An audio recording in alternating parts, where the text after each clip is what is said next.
1959.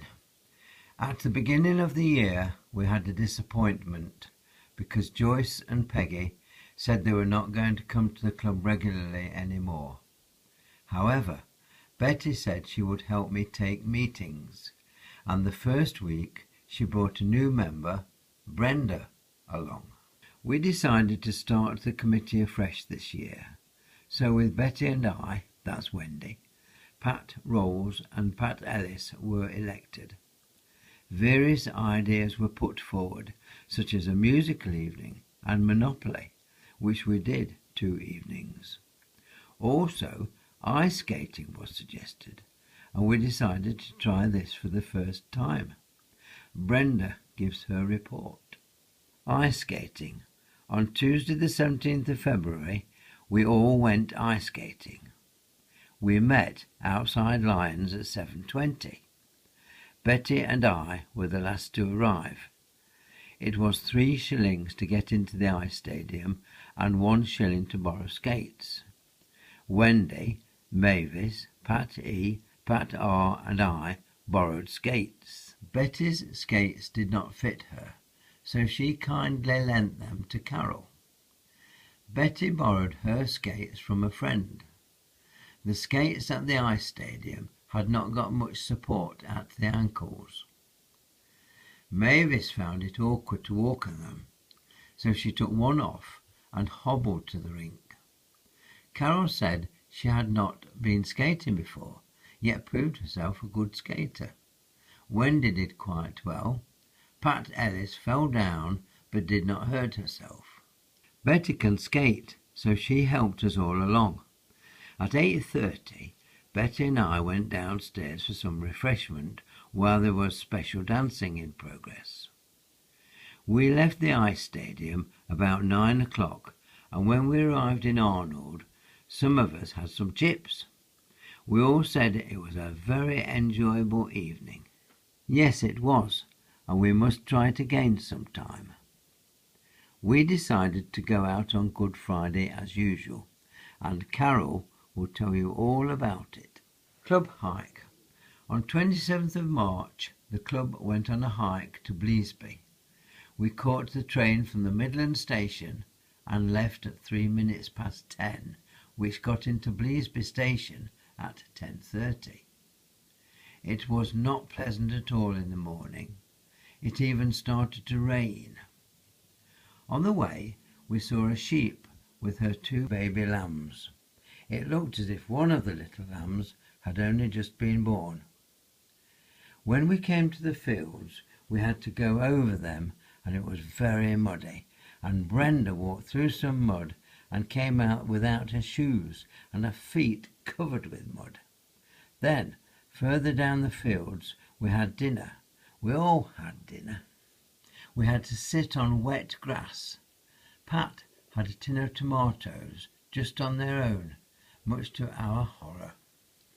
Then we walked on over some more fields and came to a dead end, a field leading to gardens.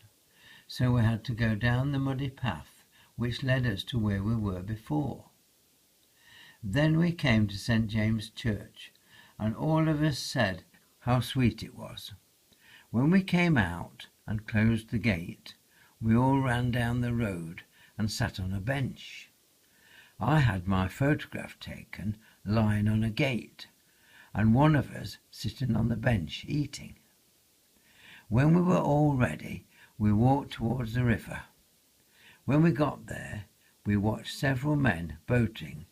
As we walked by the river, we came to the weir and the lock and watched the boatmen come through, and then had tea. After tea, we walked down the river to Fiskerton, where we caught the train and arrived at the Midland station about 6:30 p.m, and all arrived home about 7:20 p.m, after a wonderful day. Here are a few photographs that they took on the hike.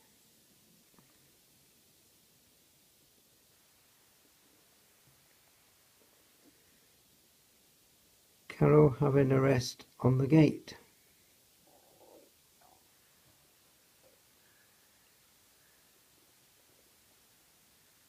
We had the usual club meetings after this, outside when the light nights came, and had an evening cooking our supper on the fields.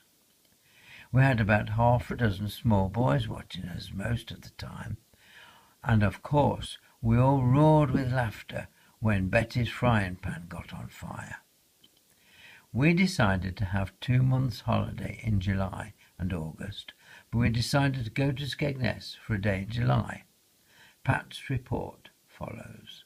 Skegness outing. On Saturday, 26th of July, the club spent a day at Skegness. We caught the bus down to Victoria Station at about 8 a.m. At the station, we met Dorothy, one of Betty's friends, and Eddie. We then caught the 9:25 train to Skegness, arriving there at 11:30 a.m. At 12 o'clock, we met Pat and Derek Briggs, and after that we made our way onto the beach, where we stayed most of the day. With the weather being very warm, we all had a good swim, despite the jellyfish which were floating around. Fun started when we were getting changed. I think Pat Briggs was the only one who managed to get dressed easily. The rest of us just howled with laughter all the time, especially at the 2 boys. We took some smashing photos of them. After having tea, we made our way to the fun fair. Most of us went on the big wheel, some on the rocket and some on the waltzers and Big Dipper. Then we made our way to the boating lake. Dorothy and I had a boat. It's a wonder we didn't drown. If some boys hadn't been so helpful, I'm sure we would have done. At last, it was time to go home. We said goodbye to Pat and Derek as they were catching a different train, and then we caught the next train, and we arrived home after spending a wonderful day. Patricia Ellis. These are some of the photographs that appeared in the logbook. Looks like the big wheel. Eddie and Derek, the boys who caused so much mirth. Betty and Eddie on the big wheel. That looks like a photograph of the whole group. Relaxing in the dunes. We started meetings again in September, and Carol brought along a new member, Deirdre, who had been for a few weeks in 1958. We soon started meeting inside, and discussions and work for the social and sale were started. Towards the end of September, Pat Ellis brought along 2 new members, Sandra Wood and Christine Nelson. We arranged to have the social on December the 12th, and were very busy every Tuesday evening, sewing, doing embroidery, and making Christmas logs and snowmen for the sale. We also sent a parcel of silver paper to Tinker Bell. That was at the Nottingham Evening Post. Sandra and Christine also brought along a new member, Teresa Andrews, a few weeks before the social. Now, Betty will tell you all about the evening. Club Social 1959. On Saturday, December the 12th, 1959, we held our annual Club Social at the Conservative Hall, Arnold. The social commenced at 6:45 p.m. with a sale of work, with Christine and Sandra in charge. I was on the door. Teresa was on the bottle stall, and others were selling raffle tickets, for which the prizes were 2 baskets of fruit and groceries. We commenced with a few games for the younger ones, and then we had some dancing.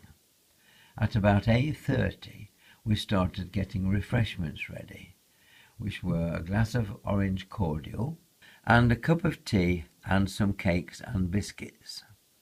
Immediately after refreshments, the club lined up, complete with lanterns made from turnips, for a session of carol singing, which the audience helped us along with.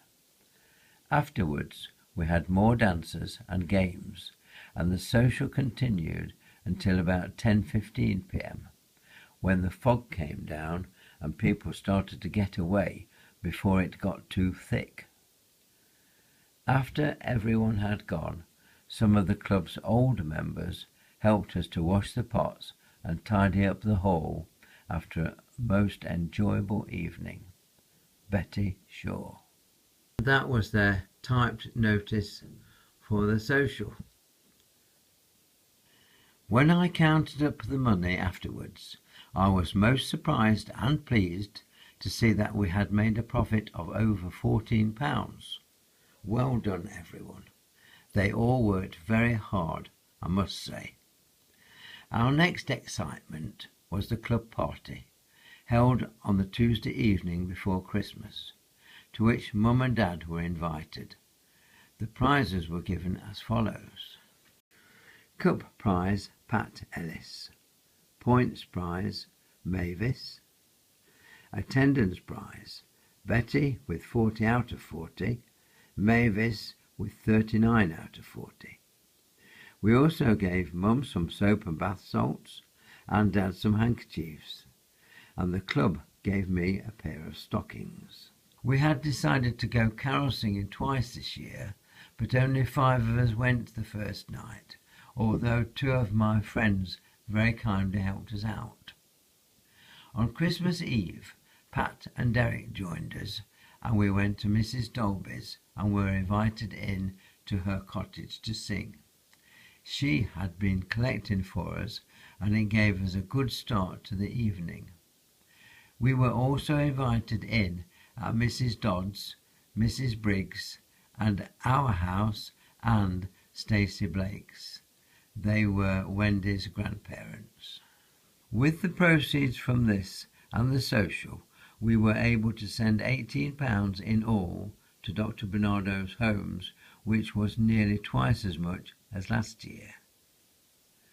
And that is interesting, because that's what a bank paying-in slip looked like in 1959. I don't know what country notes meant. Do you? Even though the £18 had been paid directly into the Bernardo's bank account, Wendy still received a letter of acknowledgement from Dr. Bernardo's Homes.